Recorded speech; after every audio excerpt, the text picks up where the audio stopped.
Hoje eu não me vejo vivendo sem as redes sociais. Facebook, Instagram, WhatsApp, Telegram e for de redes sociais eu estou utilizando. Estou preso na rede, que nem peixe pescado. É zap, zap, é like, é Instagram, é tudo muito bem bolado. Todo e qualquer discurso está obrigatoriamente em redes. Apesar de essa afirmação parecer um tanto radical e poder até assustar ou incomodar, é consenso a ideia de que tudo o que produzimos em matéria de sentidos, por exemplo, no âmbito da fala, da escrita, desenho, pintura, gestos, está sempre ligado a outros discursos, tanto no passado quanto no presente. É por isso que para nós, no campo da análise do discurso, a ideia de rede não está atrelada necessariamente às tecnologias. Embora hoje esse seja o sentido mais comum da palavra, o mais entendido pelas pessoas. Temos a ilusão de que somos únicos e que nosso pensamento é uma propriedade nossa, individual. Mas, como seres sociais, aquilo que pensamos, que fazemos, está sempre recuperando, trazendo outros discursos que já foram ditos. Nas redes sociais, isso também ocorre, não é diferente. Observemos, por exemplo, a fala de Érica, que não se vê hoje sem as redes sociais. Estamos, de fato, enredados em algumas práticas de linguagem que nos reafirmam enquanto indivíduos, únicos, livres, mas também como comunidades de identificação mútua.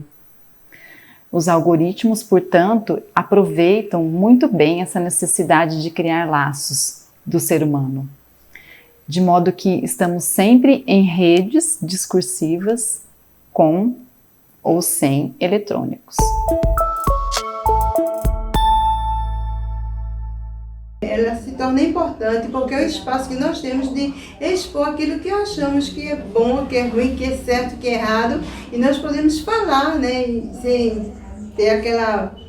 ser reprimido, Tem coisas que seria proibido a gente falar até pessoalmente, falar numa esquina, e nas redes sociais a gente tem mais essa liberdade de falar, talvez porque a punição fica mais difícil de chegar, tá entendendo? Se eu passar 2 dias, 3 dias, eu supero, Mas assim, porque é o fluxo do meu trabalho, Quando eu passo 1 dia, 2 dias, sempre há muitas ligações, porque eu não visualizei essas coisas. Por mim, se manteria, mas pelo meu lado profissional, não posso me retirar das redes sociais. Estar nas redes é hoje um dos modos mais efetivos de socialização. Como nos diz Odaci em um dos vídeos que vimos, as redes são espaços para dizer o que se pensa, para se dizer como se fosse possível falar de tudo, dos acontecimentos cotidianos, das percepções, das emoções, dos comportamentos, sem restrições, sem medo. Assim, as redes sociais são espaços que parecem produzir o efeito de liberdade e de livre escolha para quem se coloca, para quem posta, para quem curte, para quem comenta, para quem debate, divulga, concorda, discorda, vende, compra, enfim, para quem participa desse ambiente coletivo e interativo. E ainda para quem faz dele uma ferramenta, um espaço de trabalho, como nos conta a Vanessa num outro depoimento. Isso potencializa, então, alguns discursos como é preciso estar nas redes, fazer parte da cultura participativa, ocupar lugares de trocas, de relações, de convivências. Fica parecendo, então, desse modo, que a inovação tecnológica, ela apaga o que os outros espaços, como por exemplo a escola, a família, a igreja, as empresas, de um modo geral, sempre proporcionaram em termos de relações. Como sabemos, esses são espaços que sempre afetaram, sempre nos afetaram, sempre influenciaram a nossa posição, as nossas posições, nossos comportamentos, as nossas escolhas, os nossos sonhos, né? Muito antes de as redes sociais entrarem na nossa vida, delas chegarem no mundo que a gente vive hoje em dia. Mas será que as redes sociais podem muito mais do que esses espaços? Qual a sua capacidade de funcionar e de criar mudanças?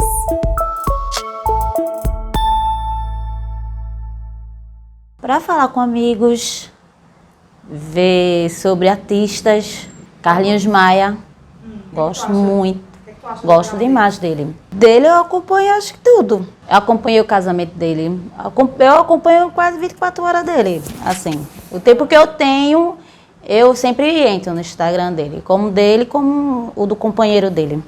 Eu utilizo as redes sociais para também dar minha opinião daquilo que é pertinente, aquilo que eu gosto, aquilo que eu não gosto, aí por diante.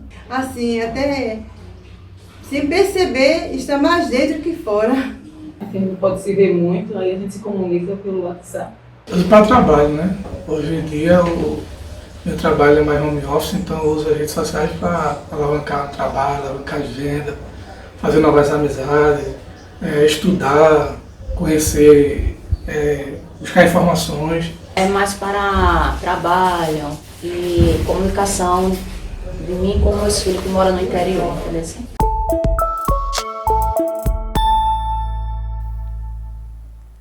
O acesso massivo aos aparelhos de smartphones possibilitou uma grande mudança de cultura em nossa sociedade.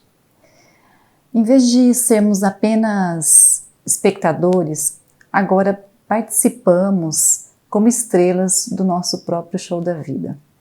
Passamos também a nos sentir muito mais próximos, muito mais parte da vida dos nossos ídolos, das celebridades, daquelas pessoas que pareciam inatingíveis, distantes. Elas agora parecem estar na palma das nossas mãos. Val e Odaci comentam sobre isso quando uma fala de sua rotina leal como seguidora e a outra comenta o fato de se sentir mais dentro do que fora das redes, pois pode opinar, pode comentar a vida de quem ela admira. Assim também acontece com o mundo do trabalho, com as ferramentas de comunicação nas nossas mãos, podemos então nos tornar empreendedores e administrar os próprios negócios, sem intervenção de um chefe ou sem alguém que nos controle. Podemos empreender pela imagem, com o nosso carisma, com nossa habilidade de comunicação. O trabalho, então, passa a morar nos nossos lares, e no nosso bolso, e caminha conosco, né, para onde vamos. Os limites entre o eu da intimidade, o eu pessoal, né, e o eu profissional ficam cada vez mais delicados, mais tênues, e não sabemos mais quantas horas trabalhamos por dia. O importante é empreender, aproveitar oportunidades. A fala de Anselmo reflete bastante esse cotidiano.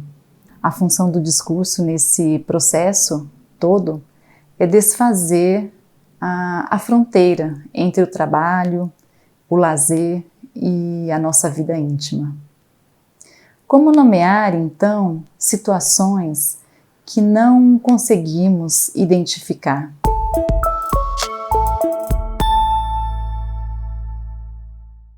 Não influencia muito não. Eu consigo viver sem, assim, né? Claro que a gente, nesses tempos, a gente tem que ficar atualizado, né? Tudo. É um meio muito, assim, de comunicação muito bom. Sempre estou, assim, querendo saber alguma coisa, eu vou nas redes sociais, né? Com certeza a rede social ela influencia na minha vida, porque é através dela que eu, né, uso para utilizar para paramentar alguma coisa na meu trabalho. Ela influencia também nos conceitos, nas informações que a gente obtém dela. Então é através daquelas informações que você vai desenvolver o seu senso crítico, né? Como principalmente a gente tem sempre a possibilidade de uma pessoa hackear, né? Os nossos dados. Isso a gente corre sempre o risco, né? Tenho consciência de que os nossos dados ficam totalmente à disposição e a partir disso a gente também acaba virando uma massa de consumo a partir dessa utilização, mas ainda não encontrei uma solução ou então uma forma de utilizar uma comunicação tão fluida, né, que as redes propiciam sem ficar assim tão vulnerável. Ao responder à pergunta, as redes influenciam a sua vida? Luciene nos conta, não influencia muito não. Eu consigo viver sem. Assim, né? Nesse jogo entre influencia e não influencia muito, a possibilidade de controle se dilui e se apresenta como uma ilusão, principalmente quando Luciene complementa. Sempre que eu estou querendo saber alguma coisa, eu estou nas redes sociais. Essa ilusão de que, enquanto usuário das redes, podemos controlar o que vemos, queremos, escolhemos, buscamos, nos constitui, enquanto sujeitos que somos, sujeitos que lidam com o efeito de liberdade das e nas redes, sujeitos que parecem apagar o poder que a tecnologia tem de atuar para além de uma simples ferramenta. Mas quem controla quem?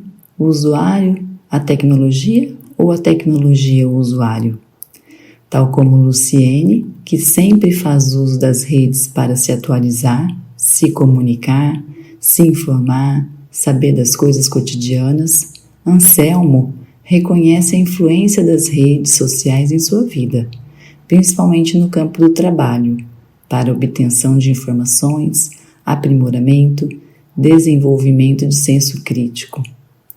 As redes, conforme temos entendido, colonizam nossas necessidades e funcionam como um meio de manipulação e de sedução.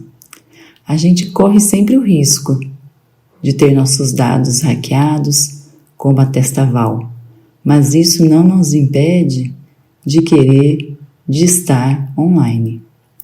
O engajamento e o crescimento das conexões operam, então, como uma indústria, alimentando um novo mercado, uma lógica capitalista. Nomeada como o capitalismo da vigilância, ela tem moldado a ordem social e o futuro da humanidade. Sua função é monetizar, é lucrar com os dados dos usuários.